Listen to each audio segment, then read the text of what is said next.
오늘 말씀은 역대하서 1장 7절 12절, 데살로니가전서 5장 12절 28절, 마태복음 7장 1절 12절입니다.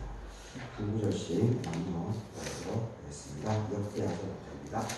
그날 밤에 하나님이 솔로몬에게 나타나 그에게 이르시되 내가 너에게 무엇을 주랴 너는 구하라시니 솔로몬이 그에게 말하되 주께서 전에 큰 은혜를 내 아버지 다윗에게 베푸시고 내가 그를 대신하여 왕이 되게 하셨사오니 여호와 하나님이여 원하건대 주는 내 아버지 다윗에게 허락하신 것을 이제 굳게 하옵소서. 주께서 나를 땅에 티끌같이 많은 백성의 왕으로 삼으셨사오니 주는 이제 내게 지혜와 지식을 주사 이 백성 앞에서 출입하게 하옵소서. 이렇게 많은 주의 백성을 능히 재판하리까 하니 하나님이 솔로몬에게 이르시되 이런 마음이 너에게 있어서 부나 재물이나 영광이나 원수의 생명 멸하기를 구하지 아니하고 장수도 구하지 아니하고 오직 내가 너에게 다스리게 한 내 백성을 재판하기 위하여 지혜와 지식을 구하였으니 그러므로 내가 너에게 지혜와 지식을 주어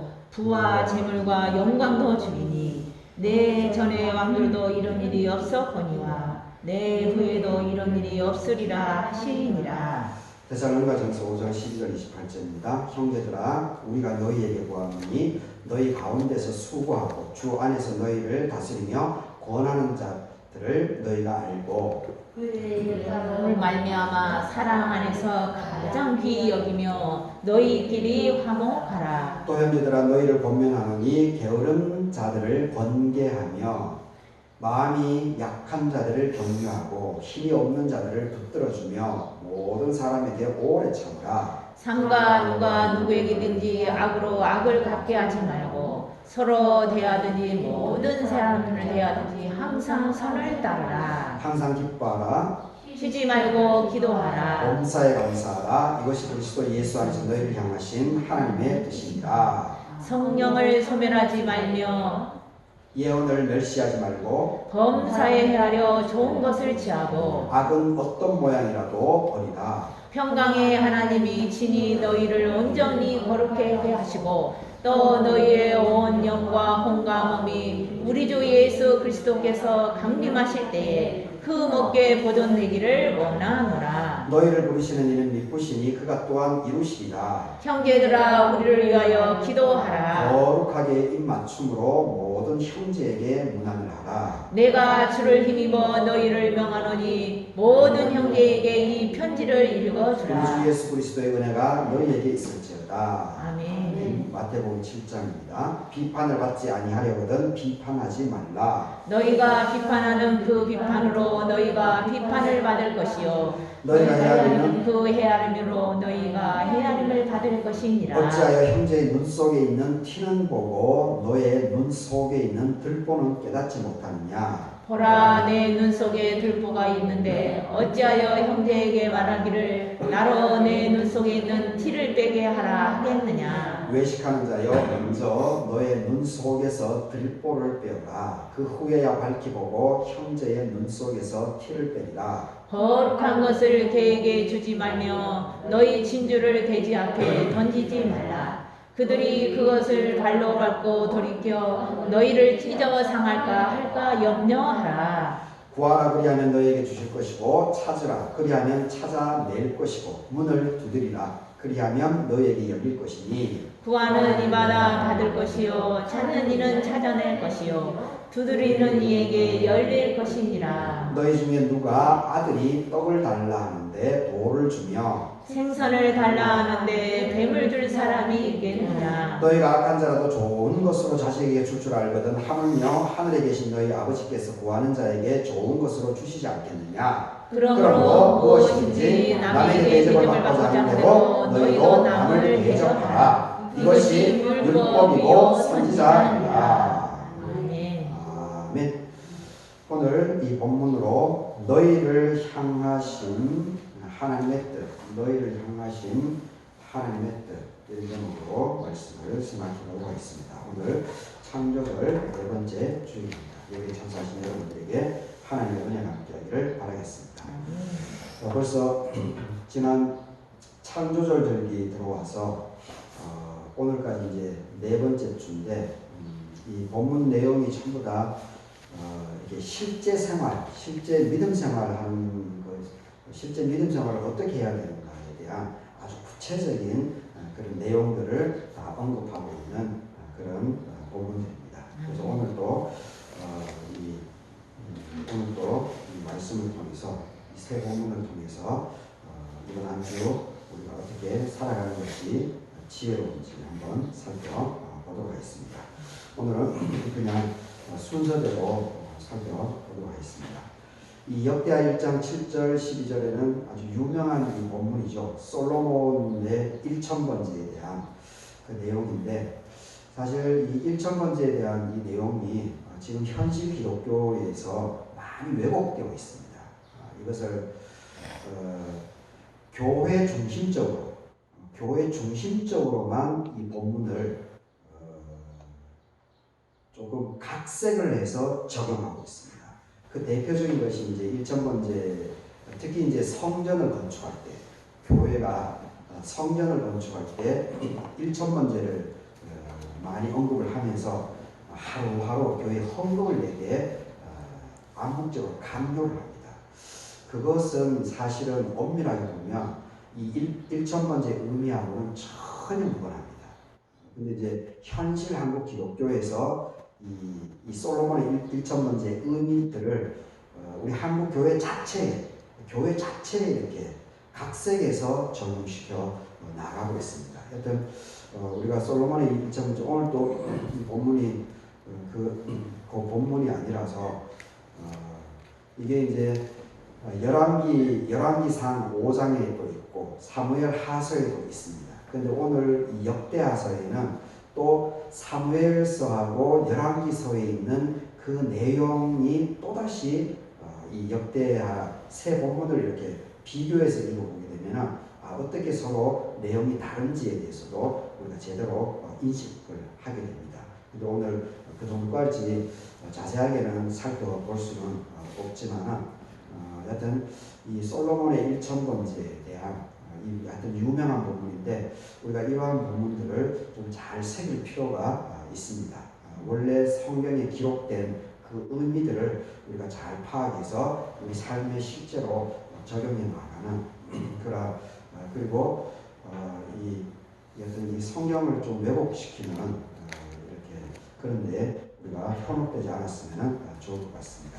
이 7절에 이제 그날 밤이라고 얘기를 하고 있는데 오늘 읽지는 않았지만은 이 내용상으로는 1절에서 6절까지 그 마지막 6절을 보게 되면은 여호와 곧 회막 앞에 있는 목제단에 솔로몬이 일어서 그 위에 1000마리 희생으로 번제를 드렸다. 그러니까 결국은 1000번제를 드리고 난 그날 밤입니다. 1000번제를 다 드리고 난 그날 밤. 1000번제에 대한 해석이 분분하죠. 또 하루하루를 해서 1000번제를 드렸느냐 아니면은 그 소, 양 이런 것을 1000마리를 드렸느냐 하여튼 뭐 그런 해석도 여전히 이제 분분하지만 일반적으로는 하루하루 1000번을 드렸다라고 하는 것이 우리가 수용하고 있는 겁니다. 하여튼 1000번제를 드린 그날 밤입니다. 그날 밤. 그날 밤에 하나님이 솔로몬에게 나타나서 그에게 이르시되 내가 너에게 무엇을 주랴 너는 구하라 하셨다. 이 얘기가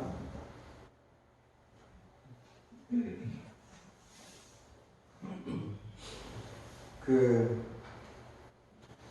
열왕기상 3장 5절을 보게 되면 여기 분명하게 5절에 기브온에서 지금 여기 기브온입니다. 기브온에서 이제 1000번제를 드린 건데 기브온에서 밤에 여호와께서 솔로몬의 꿈에 나타나시니라. 하나님이 이시되 내가 너에게 무엇을 주고 너는 구하라. 분명히 이 열왕기상 3장 5절에서는 병행되는 구절입니다. 사무엘서하고 열왕기상 3장은 병행되는 건데 분명히 꿈에 나타났다라고 이렇게 언급되고 있습니다. 꿈에 나타났다라고 언급되는데 근데 7절 이 본문 역대하 7절에서는 그날 밤에 꿈이라고 하는 내용이 사라졌습니다. 꿈이라고 하는 표현이 사라지고 곧바로 하나님이 솔로몬에게 나타나서 말을 했다라고 이렇게 얘기를 하고 있습니다. 그러니까 이게 이제 신학적으로 이제 해석하는 대목인데 사무엘서하고 열왕기서하고 역대서 이게 다 역사서입니다. 역사를 기록해 놓은 것인데 관점이 다릅니다. 이 역대서 같은 경우는 다윗, 솔로몬 이 임금을 포장을 많이 합니다. 그래서 근데 사무엘이나 이런 데 사무엘을 보게 되면 사무엘이 이제 대표적으로 그 다윗 왕의 부끄러운 밧세바의 사건 이러한 것들이 거기 기록되어 있습니다. 그런데 역대서 동일한 역사 기록인데 역대서에는 솔로몬이나 다윗의 부끄러운 것, 잘못된 것 이러한 것은 다 빼버립니다. 다 빼고 이렇게 그런 이제 찬양한다는 거죠. 이렇게 좋은 장점만 역대기서에 기록이 되어져 있습니다. 그러니까 여기서도 벌써 7절에서도 벌써 그 흔적이 드러나죠. 꿈이라고 하는 것이 사라져버렸습니다. 그리고 곧바로 다이렉트로 하나님께서 직접 솔로몬에게 나타난 것처럼 이렇게 언급을 하고 있는 겁니다. 이게 물론 이제 하나님의 음성은 솔로몬이 들었죠. 근데 직접적으로 듣는 것이 아니고 야복 강가에서 그것처럼 그리고 다마색으로 가는 과정 속에서 사도 바울이 이렇게 눈이 어두워지고 빛이 생기면서 그 하나님 예수 그리스도의 그 대면하는 그거하고는 차원이 다르죠. 꿈에서 나타나요. 꿈에서. 근데 이 꿈이라고 집어넣으면은 조금 이제 솔로몬의 가치가 떨어질 수 있기 때문에 그것을 빼버리고 이렇게 이런 걸 이제 편집이라고 하죠. 편집이라고 하는 건데 여튼 그런 의도성이 있다라고 하는 것을 우리가 인식하면은 이 본문을 이해하는 더 쉬울 것 같습니다. 8절을 보게 되면 솔로몬이 하나님께 말하되 주께서 전에 큰 은혜를 내 아버지 다윗에게 베푸시고 내가 그를 대신하여 왕이 되게 하셨사오니 9절에 여호와 하나님 원하건대 주는 내 아버지 다윗에게 허락하신 것을 이제 굳게 하옵소서. 그렇죠. 이제 1000번째를 들었으니까 그 정성이 대단하죠. 그 정성이 엄청난 겁니다. 정성이. 이 솔로몬이 이때가 이제 아버지가 돌아가시고 그 배다른 형제들이 대표적으로 압살롬이 결국 마지막에 이제 큰 반란을 일으키지 않습니까? 그래서 아버지를 죽이려고까지 그렇게 했었고 그리고 당연히 솔로몬은 당연히 죽죠. 아버지를 죽이는데 이 배다른 이 솔로몬을 가만둘 수가 있겠습니까? 하여튼 그 산전수전을 거치고 나서 이 솔로몬이 아버지의 대를 이어가지고 세 번째 이제 왕으로 등극하니 얼마나 마음 중심으로부터 정성을 다 바치겠습니까? 그러니까 1000번째라고 하는 이 솔로몬의 이 정신은 우리가 어떻게 해서든지 참 배우는 것이 참 귀합니다. 그래서 이것은 우리 믿음에 잘 적용해 나가는 것. 이것은 누가 뭐라고 해도 이것은 분명히 인정을 해줘야 됩니다.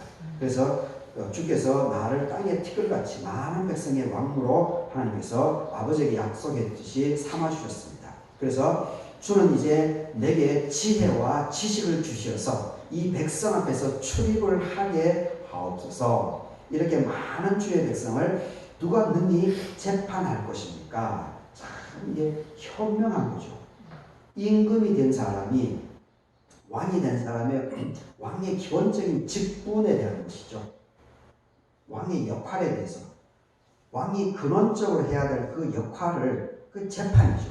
백성들을 백성들 서로 간에 불평등하지 않게끔 평등하게 있는 사람이든 없는 사람이든 그리고 배운 사람이든 배우지 않는 사람이든 관료이든 관료가 아니든 이 모든 사람을 공평하게 공평무사하게 이 법에 따라서 재판을 하는 것. 이것이 가장 임금으로서 해야 될 가장 중심축입니다. 그러니까 이 솔로몬은 그것을 알고 있는 거죠.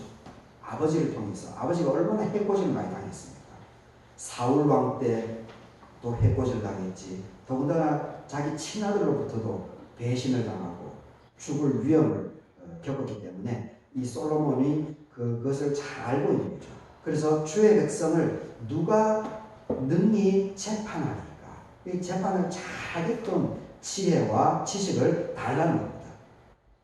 11절을 보게 되면 하나님이 솔로몬에게 이르시되 이런 마음이 너에게 있어서 부, 재물, 영광, 원수들 생명 멸하기를 구하지 않고 또 오래 사는 것, 장수하는 것도 구하지 아니하고 오직 내가 너에게 다스리게 한 내 백성을 재판하기 위해서 지혜와 지식을 구하였으니 그러므로 내가 너에게 지혜와 지식을 주고 부와 재물과 영광도 주리니 너의 이전의 왕들도 이런 일이 없었거니와 너의 후에도 이런 일이 없으리라 하시니라.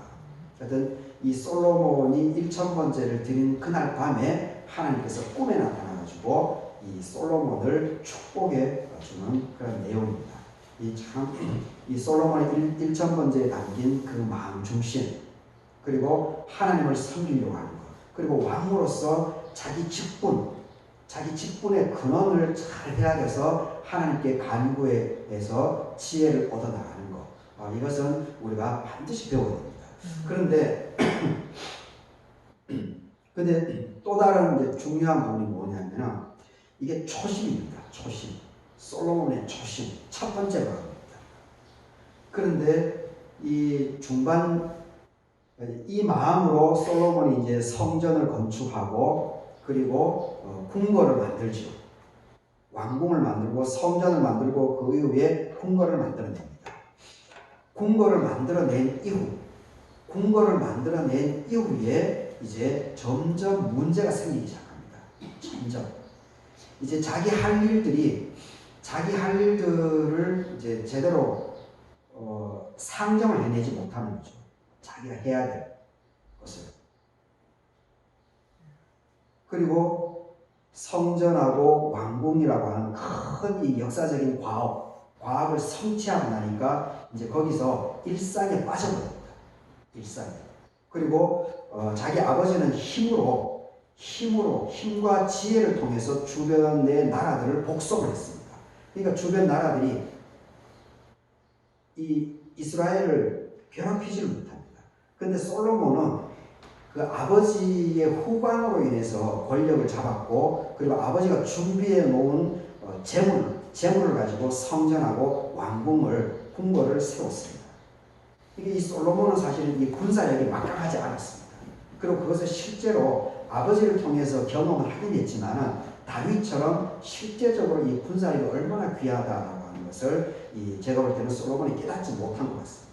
그래서 솔로몬은 이 평화 정책을 주변의 나라들의 정략결혼을 하죠. 정략결혼. 공주들하고 함을 통해서 평화를 유지하려고 했던 겁니다. 그런데 중반 이후로 넘어가면서 이 이방 여인들, 공주들로부터 들어온 이방 문화, 우상 숭배, 이것이 만연하기 시작합니다. 이것을 솔로몬이 제어를 못합니다. 그래서 결국은 솔로몬이 죽은 다음에 그 아들 때에 북쪽 이스라엘하고 남쪽 유다가 크게 분열이 되어버려요. 북쪽의 10지파, 남쪽의 2지파가 분열이 되어버리는 그런 큰 아픔들이 바로 이 솔로몬 후가로 나타났다라고 하는 것도 우리는 반드시 기억해야 됩니다. 이 솔로몬이 이 초심을 잃어버렸기 때문에 그렇습니다.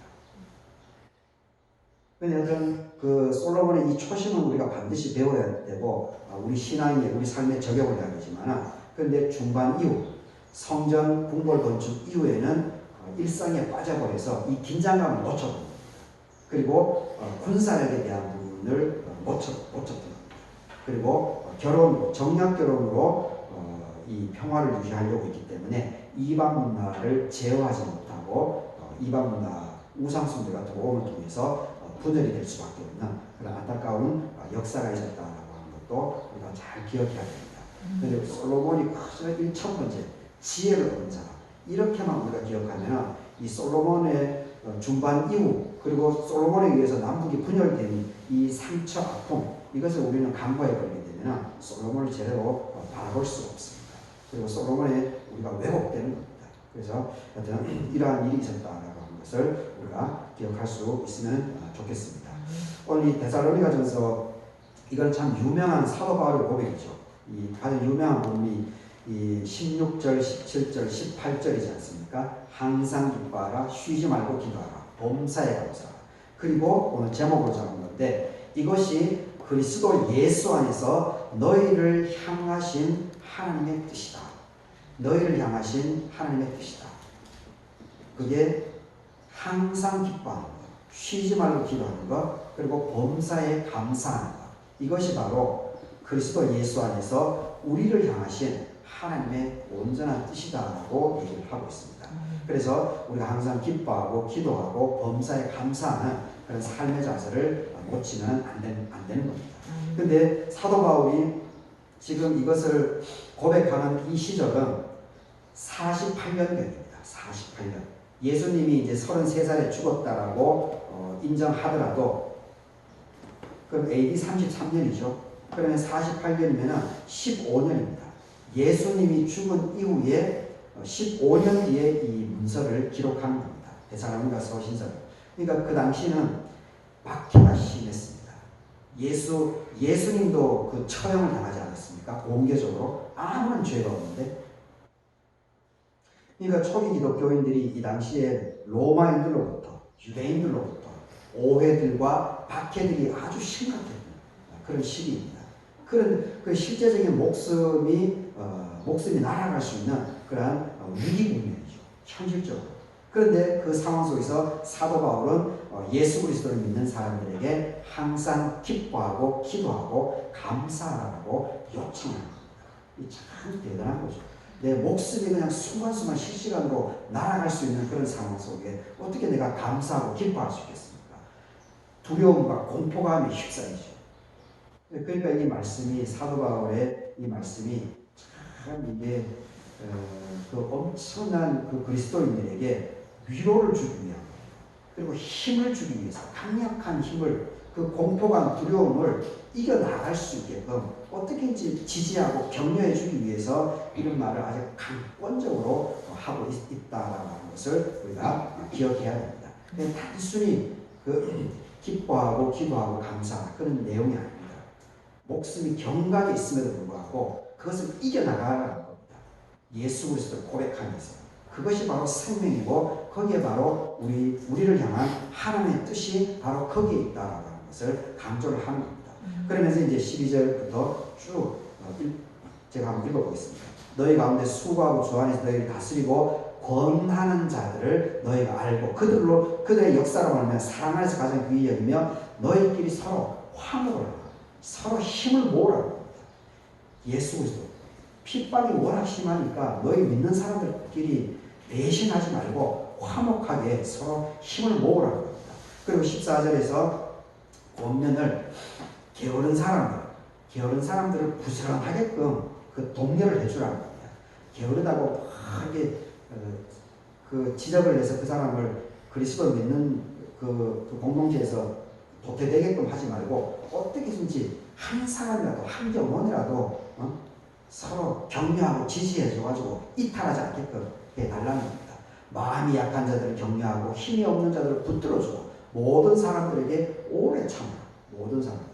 믿지 않는 사람들이 해코지 하더라도 거기에 반항하고 대항하고 하다 보면은 이 조직이 와야 되지 않겠습니까? 조직이 와야 되니까 더 오해를 받으니까 어떻게든지 억울하더라도 참아라. 더 피박을 쓰니까 참아야 된다. 어떻게든지 예수님이 돌아가신 지 15년밖에 안 됐는데 이 조직이 얼마나 흐트러졌겠습니까? 흐트러지려고 하겠죠. 외부의 핍박이 있는데. 그러니까 어떻게든지 이 12제자들 그리고 사도 바울이 어떻게든지 이렇게 힘을 모으기 위해서 이렇게 격려를 하는 겁니다. 오래 참으라는 겁니다. 그리고 15절에서 삼가 누가 누구에게든지 악을 악으로 갚지 말고 서로 대하든지 모든 사람을 대하든지 항상 선으로 갚아야죠. 서로 공동체 내부에서 조그마한 공동체니까 거기서 아웅다웅 할 수 있는 부분이 있겠지만 오해가 있는 부분들이 있겠지만은 어떻게든지 우리가 공동체가 와야 되고 분열되면 안 되니까 힘을 모으기를 계속적으로 적극적으로 지금 강조를 하고 있는 겁니다. 그리고 또 19절에서도 같은 내용들이죠. 성령을 소멸하지 말며 예언을 멸시하지 말라. 성령을 소멸하지 말고 예언을 멸시하지 말라. 메시아에 대한 예언이 있다는 겁니다. 메시아. 유대인들은 예수 그리스도를 메시아로 인정하지 하지만 성경의 요엘서나 분명히 이사야서도 그렇고 메시아, 예수 그리스도에 대한 것이 고백되어져 있다는 겁니다. 이 예언을 멸시하지 말라는 겁니다. 이 예언을 마음속으로 깊이 새기라는 겁니다. 그래야 여러분들을 통해서 하나님의 역사가 이루어져 나간다는 겁니다. 결국은 이 말대로 된 거죠. 그래서 2000년 동안 많은 어려움이 있었지만 우리 갈개교회까지 93년에 이렇게 우리 교회가 형성된 것을 보게 됩니다. 여튼 예언을 멸시하지 말라. 비록 작은 숫자지만 그리고 외부적인 탄압이 많고 생명이 사라지는 그런 위기 상황이지만 어떻게든지 힘을 모으라는 겁니다. 이거는 우리 교회도 동일하게 적용됩니다. 93년 71년도 교회 영감집에 208명을 보고되고 있습니다. 208명. 그리고 우리 교회가 아현면에서 가장 첫 번째 교회입니다. 이 80년 중반까지 우리 교회가 적어도 한 5, 60명은 넘었죠. 5, 60명. 그 지금 이제 연세가 들고 이렇게 지금 숫자가 비록 12명이지만 그럼에도 불구하고 우리가 어떻게든지 협력해야 되는 겁니다. 예언을 멸시하지 말고 서로가 서로를 챙겨주고 그리고 흠이 있고 아쉬운 부분들이 있더라도 서로 격려해주고 지지해주고 위로해주고 자꾸 흠집 내지 말고 공동체를 와해될 수 있는 그런 분열을 조장할 수 있는 그런 것을 하지 말라는 겁니다. 우리 공동체에 그렇게 정형할 수 있는 거죠. 악은 어떤 모양이라도 버려야 될 것이다. 그리고 24절을 보게 되면은 너희를 부르심에 있는 이쁘심이 또한 이루게 될 것이다. 우리를 위해서 기도하라. 그리고 하나님의 말씀을 증거하는 사도 바울을 위해서 제자들을 위해서 사도들을 위해서 힘을 실어주라. 이런 얘기를 하고 있는 것을 보게 됩니다.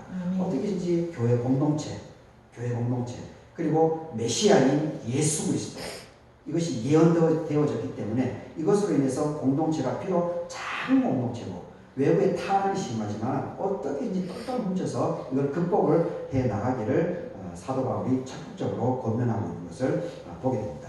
그리고 마태복음 7장 1절 12절에서도 우리가 잘 아는 내용이죠. 잘 아는 내용입니다. 1절에 비판을 받지 아니하려면 비판하지 말라. 그리고 그러면 왜냐하면 내가 비판하는 것이 그대로 나에게 돌아온다는 겁니다. 그대로. 그래서 우리가 지혜롭게 어떻게든지 협력하는 차원으로 권면을 해 나가는 것. 그리고 상처를 받지 않게끔 최선을 다해서 권면을 해 나가는 이러한 지혜를 우리가 만들어 나가는 것이 참 좋을 것 같습니다. 2절을 보게 되면은 내가 헤아리는 그 헤아림이 그대로 나에게 돌아온다는 겁니다. 이 참 귀한 말씀이죠. 그리고 이것은 실제 우리가 삶으로 많이 경험할 수 있는 점이 있습니다. 3절에 또 형제의 눈 속에 있는 티는 보면서 작은 티는 보면서 내가 잘못하고 있는 이 큰 잘못은 보지 못한다. 그러니까 사람이 결국은 늘 남을 탓하기보다는 어떤 나를 성찰하는 것, 나를 우선적으로 성찰하고 나의 자잘못들을 자꾸 이렇게 돌아보고 고쳐나가려고 노력하고 애쓰는 것. 그 사람을 하나님은 찾고 있다라고 하는 것을 우리가 잘 기억해야 됩니다. 우리는 쉽게 그냥 저도 아직 이 훈련이 제대로 안 됐지만은 툭툭 얘기를 하죠. 상대방의 아쉬운 부분을 툭툭 얘기를 하는데 하여튼 그렇게 하고 나면은 또 이렇게 마음이 불편하죠. 마음이 불편합니다. 그 툭툭 던진 말을 그분이 오해 없이 잘 받아들이면 참 감사한 건데 근데 그것이 이제 튕겨져 나가고 오해가 생기면은 참 이 목사로서 참 덕이 안 되는 거죠. 하여튼 어떻게든지 자기 자신을 어떻게든지 잘 성찰하라고 얘기를 하고 있습니다. 4절까지. 그리고 5절에도 동일한 내용이죠. 외식하는 자여 너의 눈 속에 들보를 빼고 형제의 눈 속에 티를 너 스스로를 성찰한 다음에 그리고 형제에 대해서 이렇게 얘기를 해야지 너 잘못도 성찰하지 못하면서 자꾸 남 탓하고 제발 그렇게 하지 말라는 겁니다. 자기를 먼저 깊이 성찰하고 남을 제대로 탓을 하라 이렇게 얘기를 하고 있습니다. 그리고 6절에서 거룩한 것을 개에게 주지 말고 너희 진주를 돼지 앞에 던지지 말라. 그들이 그것을 발로 밟고 돌이켜 너희를 찢어 상하게 할까 염려하라. 그러니까 말을 할 때 말을 할 때 저도 어떤 이런 훈련이 잘 안 되어 있긴 하지만 말을 할 때 이 귀한 말들 이런 것들을 함부로 알아듣지 못하는 사람들, 이해하지 못하는 사람들에게 함부로 하면 오해만 합니다. 오해만. 그래서 그냥 쉽게 편하게 이런 말로 그냥 해야지. 그리고 이야기가 통하는 사람에게는 깊이 있게 얘기하죠. 말이 통하는 사람에게는 정말 자세하게 깊이 있게 얘기하지만 그 알아듣지도 못하는 사람에게 해봤자 오해만 사고 가기 때문에 그게 이제 돼지에게 진주를 비유해서 언급하고 있는 것을 보게 됩니다. 사실 이 말씀도 참 깊은 의미가 있는 거죠. 그리고 또 유명한 구절이 7절에 나옵니다. 구하라, 그리하면 너에게 주실 것이고 찾으라, 그리하면 찾아낼 것이다. 문을 두드리라, 그러하게 되면 너희에게 열리게 될 것이다. 이거는 그리스도 예수님께서 우리 그리스도인들의 적극적인 삶의 실천, 그냥 이게 관념적이고 사변적이 아니고 정말 이 적극적으로 삶으로 이렇게 적극적으로 행하기를 강권하는 그 내용이라고 보게 됩니다. 지금 이제 볼일을 마치고 이제 세 분이 오셨는데 어디 김만원 박사님 오셨으니까 아주 참 주일날도 토요일 주말에도 쉬지 않고 지금 천국을 누리고 있습니다. 그래서 어떤 CBMC를 어떻게 이제 확대 재생산하려고 이렇게 하고 있는데 참 대단한 것 같습니다. 그게 바로 구하라, 그리하면 주실 것이고 찾으라, 그리하면 찾아낼 것이고 문을 두드리라, 그러면 너에게 열릴 것이다. 이 말씀입니다. 삶의 실천입니다. 삶의 실천이 없고 그냥 사변적으로 앉아서 물론 앉아서 기도하는 거 참 중요한 겁니다. 골방에 앉아서 기도하는 것도 참 중요한 건데 근데 기도를 했으면 움직여야 됩니다. 몸이 움직여야 됩니다. 몸이 움직이지 않고 그냥 앉아서 사과가 앉아서 있으면 사과가 하늘에서 떨어집니까? 종짓대를 가지고 사과를 당겨내야죠. 당겨내야 사과 추수가 되는 것이지 앉아가지고 기도만 한다고 해서 되는 것이 아닌 겁니다. 그러니까 이 기도라고 하는 것이 삶의 실천이 이제 수반이 반드시 되어야 되는 그런 부분입니다. 그런 부분에서 이 7절에 대한 부분도 우리가 그런 의미로 다시 해석할 필요가 있습니다. 근데 우리는 그저 골방에 앉아서 기도하는 그 정도로만 해석 적용을 하는 부분이 있는데 저는 그런 부분이 좀 안타까운 게 있습니다. 그래서 이 삶의 실천입니다. 삶의 실천이 없이 역사는 이루어지지 않습니다. 뭐든지 몸이 움직여야 되는 것이지 여튼 우리가 이 구하라 이 구절도 우리가 잘 이렇게 새길 수 있으면 좋겠습니다. 그리고 또 8절도 보십시오. 구하는 이마다 받을 것이고 찾는 이마다 찾아낼 것이고 두드리는 이에게 열릴 것이다.